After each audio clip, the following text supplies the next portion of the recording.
যারা সব সময় আস্তাগফিরুল্লাহ পড়ে তাদের রিজিকের কোনো টেনশন হয় না, রিজিক নিয়ে তাদের আর কোনো চিন্তা থাকে না। আল্লাহ নবী নূহ আলাইহিস সালাম যিনি ওনার জাতিগোষ্ঠীকে বলেছিলেন ফাকুল তুস্তাগফিরু রাব্বাকুম ইন্নাহু কানা গাফফারা, তোমরা বেশি বেশি ইস্তিগফার করো, তিনি ক্ষমাশীল।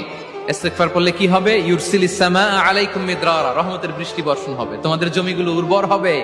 ওয়া ইউমদিদুকুম বিআমওয়ালি ওয়া বানিন, আল্লাহ তাআলা তোমাদেরকে সম্পদে বারাকা দিবেন, সন্তানে বারাকা দিবেন।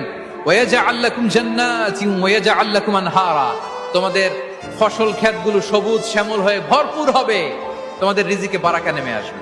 বেশি যারা ইস্তিগফার করে তাদের পাঁচটা লাভ।